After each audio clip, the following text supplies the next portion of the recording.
Y'all gonna argue with me after I say this, but I'm gonna say it anyway.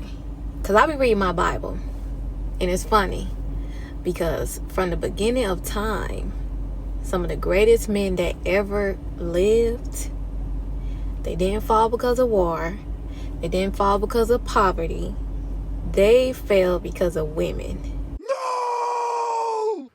Leave married women alone. Let me tell you what happened today. So today I'm in the store, and there was a young lady in front of me.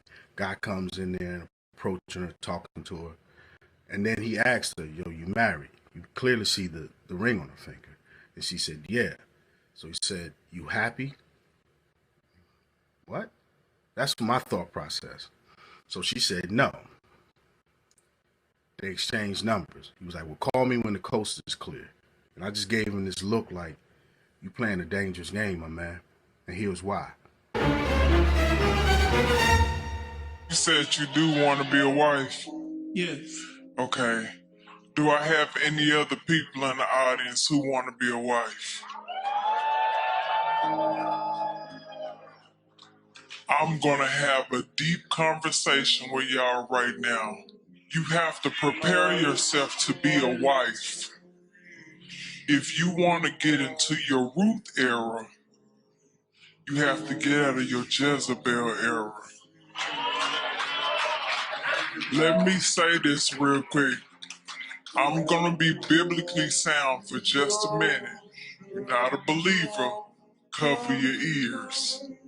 If you want to get into that space of really being a virtuous woman, the behaviors that you have, even in dealing with somebody, should be leading that person closer to God. But if you are playing with a person and toying with a person's emotions, if you all are not even equally yoked, you all don't even have the same value or the same desire or the same purpose, leave them alone. Because if you are to prepare yourself for a wife, then you can't be making foolish decisions. That's all Proverbs, baby. Tell us the truth! Alright, so what's good, YouTube? It's your man, Book of AlphaRonomy, aka Doc BOA. Yep, I got time today. Women have always been the downfall of men. During biblical times, during ancient times, during modern times. Women have always been the downfall of men. But not because women are all powerful or women have the ability to take advantage of men or take control. Nope. Because men willingly submit their lives to the unstable power structure of femininity. Leave married women alone. Let me tell you what happened today. So today I'm in the store, and there was a young lady in front of me.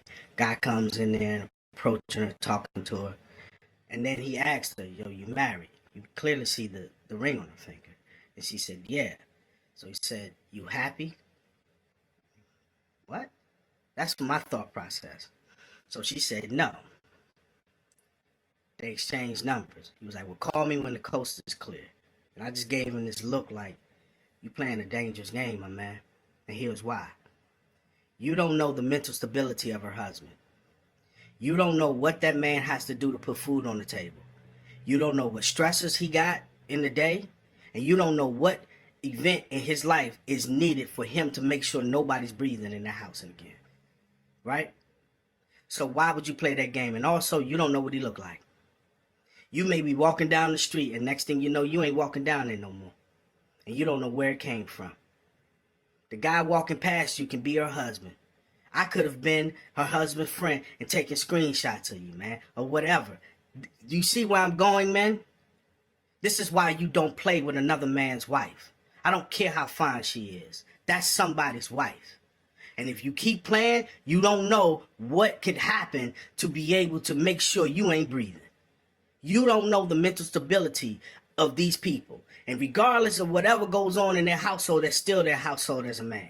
Right? And let me tell you something. If she doesn't want to be courageous or tough or whatever the case may be and go down there and do the grown woman thing and go get a divorce and play these games on him, that ain't for you. You ain't nobody's freaking chew toy, man. You ain't somebody to go play with and whatever, and while they try to sort some things out, because you're not supposed to get involved in another man's affairs. And you're not supposed to get involved in anybody's household. You playing a dangerous game when you play with another man's wife. And let me tell you what happened when I was in the military. This guy orchestrated this story because he knew that his wife was cheating on him. So he told her, I'm going in the field, right? But he didn't tell her it wasn't his company. It was us, right? So he was staying back. So when she dropped him off, she seen us get ready. So in her mind, she did assume that it was him. She didn't know that it was Alpha Company, right? So all of a sudden, bam, we leave. He goes back, catches them in the act. Nobody breathing, including him. You see where I'm going? A little bit of discipline can go a long way. It's millions of single women out here who are beautiful and bad, who would be with you, that don't have them problems. Do not end your life over something stupid, man. Do not sit there and do something dumb because you want to sit here and see this chick married. You don't know what she's telling her husband, and you don't know what's going on in that household. Don't be stupid. You cannot put a woman before anything in your life. Nothing. Because the moment you do, you start to see that she's the only thing that doesn't pay off and doesn't give you any type of return on that investment. Only thing you could do with a woman is make her work. But let's listen to this young woman who is shocked to find out how many men in the Bible lost everything because of their willingness to be overtaken by their desire for women. From Adam to Solomon to Samson to David, the list goes on. Men of renown, powerful men, have always been taken down because of their unwillingness to fight against their urge to submit to a woman. Let's take a listen, man, and we'll come back and chop it up on a real tip. Y'all gonna argue with me after I say this, but I'm gonna say it anyway. Because I be reading my Bible, and it's funny because from the beginning of time, some of the greatest men that ever lived, they didn't fall because of war. They didn't fall because of poverty. They fell because of women. Am I lying? Adam, he lost the garden. King David committed murder. King Solomon was the wisest man on earth, and he lost his wisdom. Samson was the strongest man alive, and he lost his strength. And it was all behind women one way or another. That's why Jesus had to stay single. Jesus had to stay single because he had a mission, and he could not afford to be distracted. He could not afford to be falling to lust. He could not afford to be manipulated. That's why the Bible say that the 144,000 chosen are going to be those which were not defiled by women. Because men who can't control their desire lose control of their destiny. So many men today are choosing to chase women over chasing their purpose. And if a man cannot learn to master himself, a woman will. And that's a battle most men lose. And that's a battle most men lose. If a man cannot control himself, a woman will. I want y'all to understand something.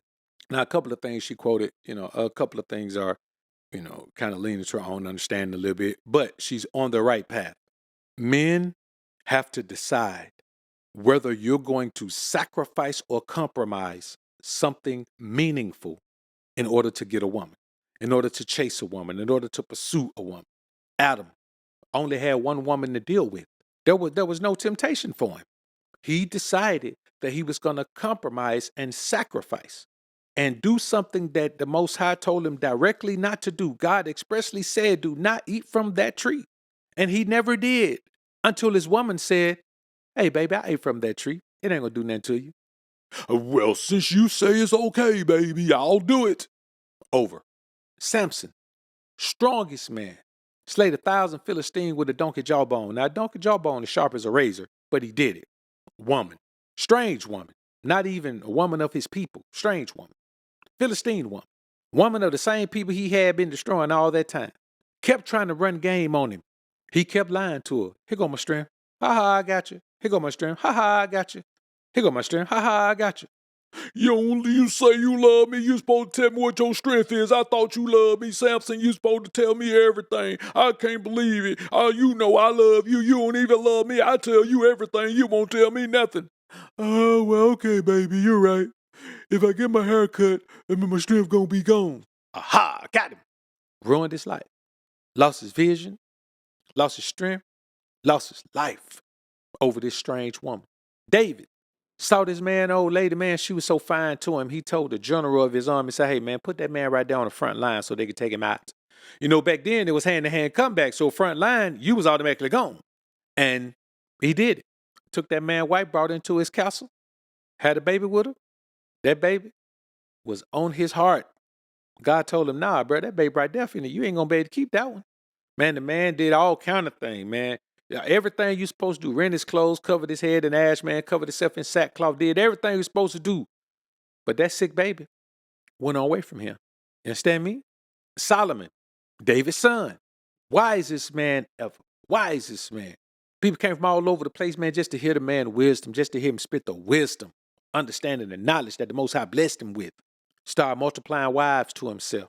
Got too many wives. Now God told him don't do that. The king can't multiply horses or wives to himself. He did it anyway. Multiplied them wives. Now before you know it, he following they guys. Kind of like y'all be going to church. Because your woman said. You know God ain't in there, but you meet a woman. She said, I want a man that go to church with me. And there you go, going to church with the woman. Being told in the church that you're supposed to be submissive. That you're supposed to be docile. And this is just a few examples of men historically. Biblical men. Non-biblical men, men of modern society who continue to go down that same path where they lose it all because they prioritize and pedestalize a woman. But let's listen to this young woman who has figured out that polygamy was not forbidden in the Bible. And then we'll come back and talk about the positives and negatives of that. So, is polygamy from God? Christian polygamy is. We have references in the Bible where men of God were polygamists, and God actually referred to David when he had taken the wife of his friend, that if you wanted more wives, I would have given them to you. So we know God gives multiple wives to his men. Now, that David example is really not a good one. That was God telling him, hey man, if you want another wife, you should just told me. You ain't had to send that man to the front line and take his wife. You ain't had to take him out like that. You ain't had to do that. Make her a widow so she can come be with you. You ain't had to do that. You could just told me you wanted wives, man. I gave you some wives, man. But there are instances where men had multiple wives. Abraham, his wife Sarah said, hey, take my handmaid. But she said, take my handmaid because she couldn't give him no kids. So it wasn't just a thing where men were just going around. Every man had multiple wives. That's not how it was. You had multiple wives, but your wives knew one another. And your first wife was okay with you adding multiple wives. Like it was okay with that. Jacob wanted Rachel, but her dad made him work hard and then gave him Leah. And then he gave him Rachel. So he had both of them. They were sisters. Married both of them. Took them with him when he left. With all that man's substance too, for him being dirty. But I want y'all to understand that you have to understand that no one can sustain having more women than you need because it makes you focus on women. The moment you start to focus on women, you start to lose sight of your purpose and your mission. You can't focus on women and focus on your purpose at the same time because you ain't really focusing on women. You can't focus on purpose and punani at the same time. It just don't work. So yes, if you want a couple of wives, yes, have a couple of wives. But we're not talking about having 5, 6, 7, 8 wives unless you can sustain that. But if you in your 20s or 30, man, you can't handle 5 wives. You might be able to handle 5 working girl, but you can't handle 5 wives. That's a totally different ball game. These are women that you respect, that you expect to be certain types of women and uphold the law. Man, listen, it's much easier. I think, to accept that these women are working girls and you can't have no love for them, you can't worry about that, than it is to have 5 women that you love. They're your wives, and you expect them to be dedicated to the process of your progress and carry themselves like wives. Man, you got to be a seasoned veteran to be able to do that. And most men aren't equipped to do that, especially in this society. But 1 or 2, hey man, 2 is cool. If you can handle 2, then you should have 2. Because I'm going to tell you like this: having 1 makes you focus too much on 1 woman, dog. And also, if you got to sneak around and tip around, like a sucker, then you're not even a man. If you got a wife and then you sneaking around and you got some woman you just tipping around with and she don't know nothing about it, and then you trying to have a family on one side of town, one on the other side of town, they don't know about each other. Man, that's not the real way of living like a man. But I just want y'all to understand, focus on everything else in your life and make sure it's super tight before you even think about focusing on a woman. We live in a society where they got y'all chasing women. Man, some of y'all ain't even got no car and you chasing women. Some of y'all don't even know what you want to do with your life and you chasing women. Some of y'all have piled up tons of debt and you ain't even figured out a way to get out of it yet. And you still ain't, you're focusing on women. And so you're doing things and buying things and saying things and trying to live a way where you can draw women in. And the reality is, what they want this year will be totally different from what they want next year. Women are a distraction to a man that's on his purpose. A big distraction. All right, man. I'm done with this one. And you, as a man on his purpose, as a man on a mission, simply cannot afford to be distracted. Whenever you're distracted, your purpose will be greatly impacted. And I mean negatively. All right. I'm done with this one. Like this video on your way out if you enjoyed the content. Subscribe to the channel if you haven't already. When you subscribe, click that notification bell. Make sure your notifications are on so you can be alerted to when I upload some more of this Prism of the Ism. And as always, Alpha's up, Beta's down. Peace.